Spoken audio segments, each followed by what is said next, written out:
মুখ্যমন্ত্ৰীৰ হস্তক্ষেপৰ পিছতে ভূমাফিয়াৰ দখলৰ পৰা নিজৰ মাটি উভতাই পালে এগৰাকী মহিলাই।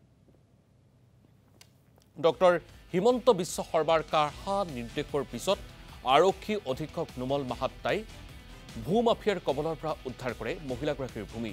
মহিলা বাৰ্ষত মৌচুমী দে নামৰ মহিলাগৰাকীয়ে ৰাজহুৱা সভাৰ পিছত অভিযোগ দাখিল কৰিছিল মুখ্যমন্ত্ৰী ডক্টৰ হিমন্ত বিশ্ব শৰ্মাক। ইয়াৰ পিছতেই মুখ্যমন্ত্ৰীগৰাকীয়ে নিৰ্দেশ দিছিল আৰক্ষী অধীক্ষকক।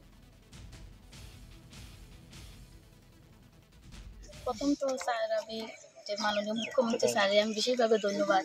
তাইনের কাজে আজকে আমি এই জায়গাটা আমি ফিরে পাইছি। আর আমার কাছের এসপি স্যারের কাছেও আমি অনেক ধন্যবাদ করি।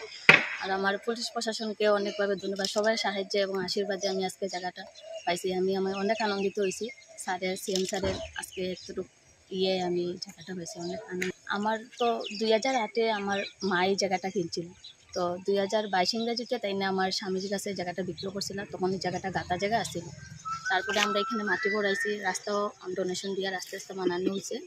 তারপর গত 2 মাস আগে আমার জায়গাটার মধ্যে অন্য মানুষেরা আইয়া আমার জায়গাটা রাত্রিবেলা বেড়ারা ভাঙ্গিয়া ঘর বানিয়ে রয়েছে। পরের দিন আমি রাঙ্গিহারি থানাতে একটা এফআইআর দিয়েছিলাম। তারপরে আমি ডিসি স্যারের সাথেও দেখা করছিলাম, এডিসি ম্যাডামের সাথেও দেখা করছিলাম। যাওয়ার পরে আমার তো কোনো ধরনের কোনো সাহায্য না পাই আমি অসহায় হয়ে আমি সিএম স্যারের কাছে গেছি। যাওয়ার পরে সিএম স্যারের সঙ্গে সঙ্গে আমার কাছারের এসপি স্যারের কাছে আমার পিটিশনটা আমি লিখিতভাবে দিয়েছিলাম, ওইটা স্যারের কাছে দিছো এবং আমি কোশ্চেন 24 ঘন্টার ভিতরে এটা অ্যাকশন নেওয়ার লেগে যেভাবেই স্যারে কোশ্চেন এইভাবেই আমার 24 ঘন্টার ভিতরেই আমার অ্যাকশনটা হয়েছে। আমি অনেক খুশি। এখন এসপি স্যারে গত দিনে এখানে আইয়া ভেরিফিকেশন করছেন এই আমার স্যার।